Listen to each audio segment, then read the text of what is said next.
So last few Sunday nights, I've been taking my youngest out. Just me and him, little date night. And this Sunday, both Ari and I, my 7-year-old is Ari, we're like, hey, Matea, my 16-year-old, join us. And she was like, no, I'm good. I think I'm just going to relax. So we finally convinced her to join us. Now, I'm asking my 16-year-old to come join us on this little date, not realizing that we're not just going to go grab food. We're going to end up talking about sperm. If she had known that, she wouldn't have joined us. But no one could predict. 7-year-olds are unpredictable. You don't know what's going to be brought up. Okay. So we're at a restaurant that is at the mall. And man, everybody was hungry on Sunday evening. Everybody was really hungry. The place is packed. And we're sitting in a booth. There are people in the booth on this side. There are people in the booth on this side. There's a table here. There's a table here. And our waiter looks like he's about, I'm going to give him 19 or 20, okay? So we're enjoying our food, and somehow my 7-year-old brings up babies. And, you know, I know they're in your stomach before they come out. And he starts asking questions like, listen, I'm one of those people. I have an 18-year-old, a 16-year-old, okay? So I've been through this before. And I am one of those people that believes that you answer your kids' questions. You don't say, we're not going to talk about it. We'll talk about it when you're older. Because if you say that to them, hoping they'll stop asking you, oh, they will. They'll stop asking you. And guess what? They'll ask somebody else. That's what's going to happen. Do you want them asking sex questions to their friends? Do you want them Googling it? Or do you want to have the kind of relationship where you're telling them? So anyway, I don't even know how it got brought up, but it got brought up. And so I'm like, all right, I'm going to answer you. So I tell this 7-year-old, and again, I'm one of those parents that I don't believe in like, let's tell them about the stork. And I say it in an age-appropriate way, but I'm very honest because it's a natural, real thing. It's our body, it's anatomy, it's science, it's right? Why make it like this creepy thing that they feel uncomfortable talking to me about? I want them to feel comfortable talking to me about. So I know I got to put my game face on. I got to look really comfortable and confident. So I'm just enjoying my little meal. And I said, well, Ari, do you know what sperm is? I literally, as I say the word sperm, the waiter comes to refill our waters. I mean, he was 19, 20. I figure he knew what sperm was. It's not like he was hearing anything new. And he's like, no, I don't know what sperm is. So I explained it to him. And I explained to him that sperm comes out of your penis. Some of you are like, I can't believe you're saying this to a 7-year-old. You guys, where do you want them to learn it? You think they're going to wait till you're ready to tell them? Some of you have teenagers and you've been talking to them about sex and you think they don't know. Oh, they know. They know. They know. They just didn't learn it from you. They learned it from somebody else. So talk to your kids. And by the way, I also don't believe in one big sex talk. I don't believe in the talk. I actually need to make a video about this. I believe in ongoing conversations. So I explained to him what sperm is, and it comes out of his penis. And I mean, guys, you know I'm loud. And if you've seen Ari in any of my videos, he's loud. So our normal voice is like somebody speaking in a microphone, and our quiet voice is like your loud voice. So all I'm saying is, you're welcome, everybody sitting around us. You got a great sex ed lesson from me at no charge. You're welcome. I did check if there are any little kids around because they should hear it from their parents. Anyway, so I explained to him what sperm is, that it comes out of your penis. And he's like, does it hurt? And I'm like, nope, it doesn't hurt. And, you know, I was like, it's just like, you know how pee comes out of your penis? For other reasons, sperm comes out of your penis. So I talked to him about he wants to see what sperm looks like. So I'm Googling, you should check my search history from Sunday night. I'm Googling pictures of sperm so I can show him the scientific blah, blah, blah. Okay. And then we talk about the egg. And then I basically tell him how the mom and the dad, when they really, really care about each other, and you should only do this if you really love somebody and you've been together for a long time, and definitely if you're a grown-up, I'm adding all those things in there. They get really, really close, and the sperm gets inside the woman, and, you know, I go through the whole thing. So that's how I was like, they get really close. They do special kind of snuggling that you don't do with anybody else. It's very different from other kind of snuggling, okay? It's very different. It's very different. It's so different. So he was like, okay. So then we're going on. We're ordering some more food. By the way, my daughter, she's got her mask around her neck. Obviously, she has it down. She's eating. And every time I look over, she's pulled her mask all the way up to her forehead. And she's like, why did I say yes to this dinner? I'm like, Mattea, you know all this. We've talked about this since you were little. And she's like, I know, but something about my mother talking about it in a public restaurant to my little brother takes it to a whole nother level of uncomfortable. And I'm like, well, welcome to my family. Did you not get to know me in the 16 years? Hi, I'm Christina. I am your mother. I am awkward. I'm loud. I'm gonna embarrass you. Welcome to my family. Welcome to life with me as your parent. Make yourself comfortable. Just kidding. It's not gonna be comfortable. It's gonna be, make yourself uncomfortable. Anyway, so then some time passes and he's like, hold on. I'm still trying to figure this out, Mom. I'm like, here we go. Here we go. Here we go. And he's like, but how close do you have to get? Like, how close do the mom and dad have to get for the sperm to actually get inside? And I'm like, real close. Yep, real close. Do you want some more water, buddy? Do you want me to cut that up for you? Or are you good? But okay, but how close, Mom? Like, I need you. Can you show me a picture? Because I showed him a picture of the sperm earlier. I'm like, no, we will not be looking at a picture of how close. So I'm like, I'm going to have to answer him. Because again, I can't be a hypocrite. I got to do what I say I'm going to do. I got to live what I preach, right? You got to tell your kids honestly. You got to answer their questions or they'll ask somebody else. This is not vodka, but it should be. It's just water. So I said, well, buddy, the penis actually goes inside the woman and then the sperm shoots out. That's how close. I'm not joking. As I'm saying, the penis goes inside the woman and the sperm shoots out. The waiter comes to check on us again. Oh, the waiter. That waiter's got some timing. I was starting to be like, waiter, are you doing this on purpose? Did your mom never teach you this? Listen, I know you're 1920, but do you want to take a seat? And I'll fill you in on all the stuff you missed out on? I didn't say that, but that's what I was thinking.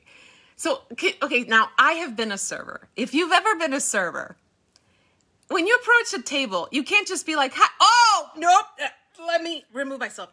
When you approach a table, no matter what the conversation is, you still got to be professional. I left him a big tip, you guys, at the end. So calm down, okay? Don't be feeling bad for him. He made some good money that night. I left him a little extra. So he comes to the table. As I'm saying, the penis goes inside the woman. And the look on his face. And then my daughter is sitting there going, please, God, take me away. I think it's my time to go. Like, she's just like, she's done. She's ready. She feels like she's lived a full life at this point. And the look on the waiter's face, and he's like, would you do anything else right now? And I was like, no, we're good. So, buddy, and I literally continued talking. And so Ari's like, okay, well, that sounds uncomfortable. I didn't have the heart to tell him. He said, that sounds uncomfortable, and that makes me nervous, like it's gonna hurt. What I wanted to say, but I didn't, was, oh, you're gonna love it. But I felt like that was not appropriate. That was not age appropriate. See, I do have a filter, okay? I do have a filter. So I did not say, you're gonna, just you wait, buddy. You're gonna love. I didn't say that. Because I am somewhat classy. Not classy enough to say, hey, let's not have this conversation in a public restaurant. Let's wait till we get home. Not that classy, but classy enough not to tell my 7-year-old he's gonna love the penis going into No. He does know the word for vagina too, but he's known that forever. Anyway. So then some time passes, and of course the kids got more questions. And I'm the mom that says, you guys, any questions you have about anything, you have to come to me. Like, don't ever feel uncomfortable. I did this to myself by telling them that. And by the way, my daughter starts making faces as I'm talking that are like that. Like that. I'm not even dramatic. It was that. So she's got her cell phone. So I text her because I didn't want to say it in front of him. I said, Matea, Ari is paying attention the way you're reacting to this, and he's taking notes. And if you react like this is gross, this is weird, this is scary, this is uncomfortable, then he's going to say to himself, he's going to believe, this is scary, this is uncomfortable, this is embarrassing, I shouldn't ask these questions. Like, so I want you as his sister to act very comfortable and normal. And she did a great job. I was like, I need you to set the tone. And she read that text, and the mask came off her face. When I say it was over her face, I mean like over her eye, like all the way up here. She was so embarrassed. And she just was able to play cool. I was really proud of her. And then, so anyway, so my son, because he had more questions, he goes, so I'm trying, this is like, seriously, like 15 minutes later, we started talking about something else. And then out of the blue, he goes, so it's going like this. So I'm trying to figure out, how does that all fit? Like, how does the penis just goes inside the woman? Like, how? And he's loud, you guys. I keep having to tell him, buddy, I love your questions. You just got to talk a little quieter. And so then we went into the whole why we need to talk quieter, how I said, listen, this is a really fun, this is the lie I told him. This is a really fun, exciting thing that parents love to tell their family. Parents just love it so much. They love having this conversation with their kid. That was the lie. And so if you say something really loud, another kid might hear. This is why you can't talk about this at school, buddy. You can't talk about it with your friends, because you would ruin the fun surprise of them hearing it from their own mom and dad. And their mom and dad are probably just sitting at home going, oh, I can't wait to tell my kids someday all about sperm and eggs and vaginas. I can't wait. They're so excited. You can't ruin the surprise for them. And Ari's eyes rolled, but he's like, I would never do that. And I said, buddy, you're 7. But some parents, they don't tell their kids till they're 13. Some parents don't tell their kids until they're 30. So you don't know when your friends are going to find out. So you can't say anything. The only people you can ask about this is our immediate family. You don't talk about it to anybody else in front of anybody else. And he was like, okay, got it. So that's how I got him to like talk quieter, to not ruin the surprise for all the other people in the restaurant whose parents might have not told them yet. But he's still pretty loud. So he's like, I'm trying, and he's doing the whole physical. I'm trying to figure out, how does it all fit?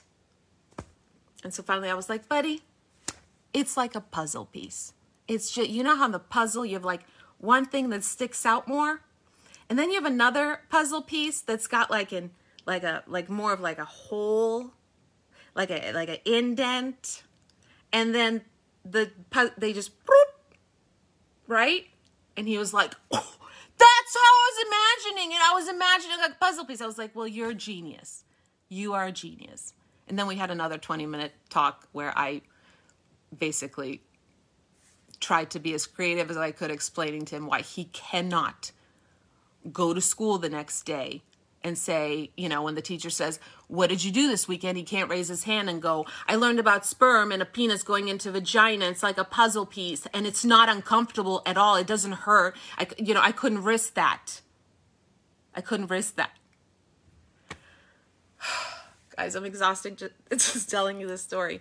Anyway, point being, when your kids are asking you questions about anything, answer them age appropriate, honestly.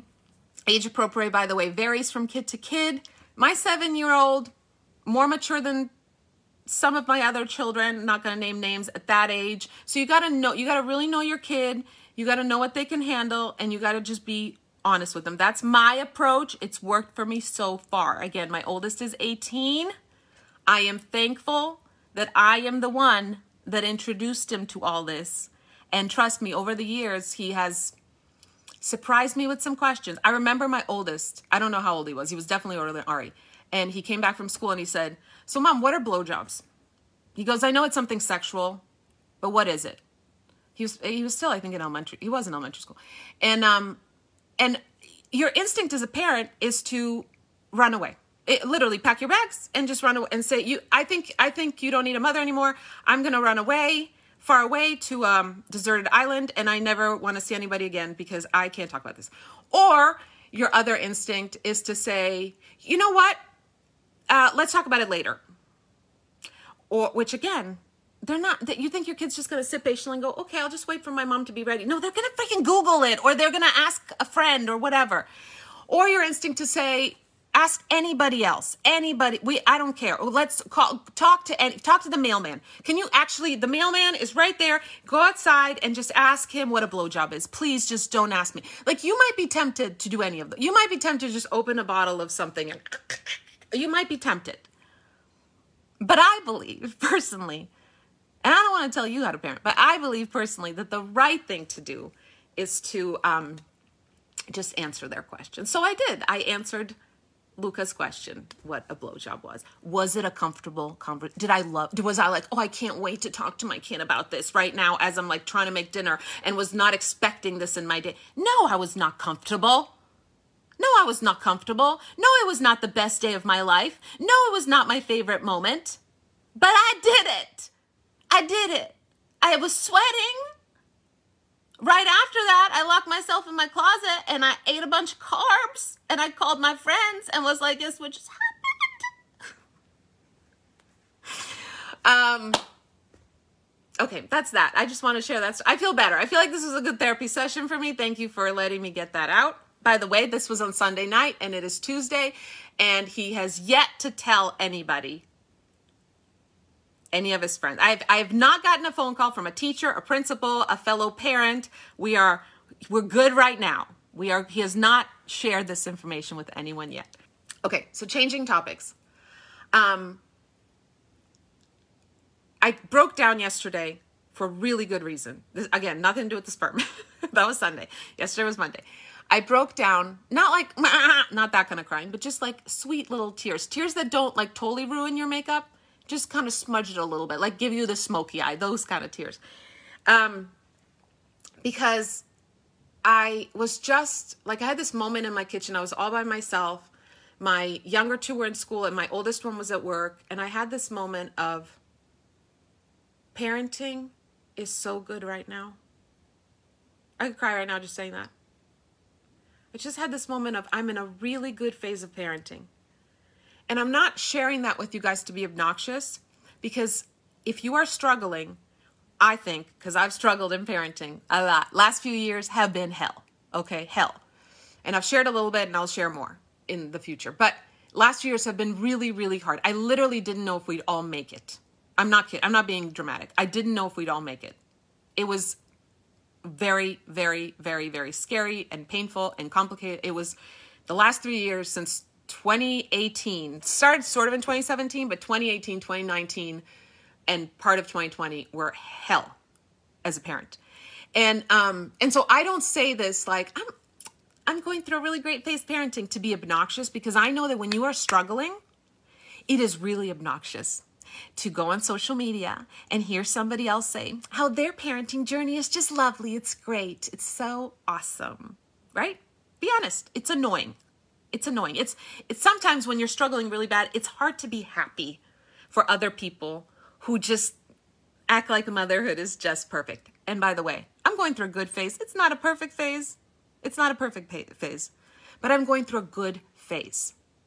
And the reason I share that again is not to be annoying, but to encourage you. Because again, it has been really bad the last few years. And I have really been worried about a lot of things. And I questioned my parenting. And when I tell you daily, I'm not exaggerating. Every day I questioned every decision I was making. I worried that I wasn't doing enough. I had to Christina myself, as my friend Kat and I call it, because I would start feeling guilty about things that were out of my control, or I would start beating myself for not knowing all the answers. And I had to Christina myself, meaning go, hello, you're human. You're not supposed to know everything. You're not supposed to get everything right. You are supposed to screw up. That's normal. Learn from it. Don't beat yourself up for it. So I just want to tell you, And I know I made a whole video. You can look it up if you haven't seen it on my YouTube channel called It's Not Permanent. That whatever you are going through with your kids, and trust me, we've been through a lot of different issues. Okay? I haven't shared a lot of them with you because I have respect for my kids, and I only share with you the stuff that I have their permission to share with you. That's why you don't know. You know a lot about me. I'm an open book, but I have to respect my children's privacy, right? So there's a lot you don't know. There's a lot you'll never know because they might never want it shared publicly, and that's fine, right? But there's a lot that we went through, and whatever you're going through right now, I want you to start adding right now to the end of every sentence that is scaring you, that is frustrating you, that is just excruciating. Add right now, because it is not permanent, okay? A bad year or 2 or 5, whether it's parenting or just life in general, does not equal a bad life. It equals a bad year or 2 or 5, right? So, my child is struggling with mental health to the point where I don't know. I don't know if he's going to be, or I don't know if he's going to choose to live. Right now. Right now. And it's not this passive, like, I'm just going to wait it out. It's a proactive hope. It's I am doing everything I can, everything I know how to do, and what I don't know, I am learning. I'm doing what I can. But I'm also believing that this is something that's happening right now. That we are not going to be living in this paralyzing fear forever. My child is rebelling. My child is, not reaching this milestone that people are putting pressure on us that they need to reach. Whatever it is. My child hates me right now. My child is doing drugs. My child, whatever you're going through. Add right now, just as a reminder, that it is not permanent. That it will pass. And I know some things like death are permanent. You can even add right now to that, meaning I cannot get out of bed because this grief is so hard right now. Eventually, this phase will pass. There will still be so much pain and grief I can't even imagine. But you will be able to get out of bed, right? So it can be anything, any emotion you have that is negative, add right now. My right now is that we are in a good place and I am going to milk it. You know how we humans tend to milk the bad days, right? We'll take 5 minutes out of a bad day. Think about it. Think about how many times you've done this. If you look at your whole day, it's been a pretty good day. But you had 5 bad minutes. Somebody was awful to you on social media. Your mother-in-law annoyed you. Somebody said something horrible. That mom at school said this. You got into a big fight with your spouse. Your kid was a brat. Whatever. 5 minutes. And what will you do with those 5 minutes? You will milk those 5 minutes. You will let them ruin your whole day, your whole week, sometimes your whole month. You will call your friends and say, I just had the worst day, literally the worst day ever. You're going to say that, and it's literally based on 5 minutes of your day. Give me a thumbs up if you've ever done that. I have. There's a whole chapter in my book called Recovering Pessimist. The whole chapter is called that. And I could have written a whole book called Recovering Pessimist because I used to milk the 5 minutes. Oh, it just ruined my whole day. So this is what I decided to do. I decided to start milking the 5 good minutes. If my whole day is bad, but I had 5 good minutes, I'm going to milk those 5 minutes. Oh man, am I going to milk them? I'm going to talk about those 5 minutes over and over and over again, because whatever we talk about over and over and over again, that's what we give power to, right? So if we're talking about those 5 bad minutes, we're giving that power. If we're talking about the 5 good minutes, we're giving that power. And what's going to help you thrive in life? Focusing on the negative? No, that just leaves you stuck. Focusing on positive, that's the adrenaline boost. That's what propels you forward, right? So, again, I tell you this just to encourage you. And by the way, the hell that we went through the last few years, I've actually never felt closer to my kids than I do now. The shattering days did not shatter us. They did not shatter us.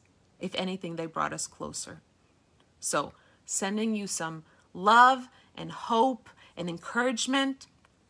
And just know it's a phase. That's what life is. Life is a collection of phases. And if you think of it that way, then nothing feels so permanent, that it's like, oh, I'm going to be stuck in this forever. Whatever you feel stuck in, it is a phase. Another phase will come. I don't know when it'll come for you, but I am hoping soon. Very, very soon. I love you all. Have a great, great, great week. Bye.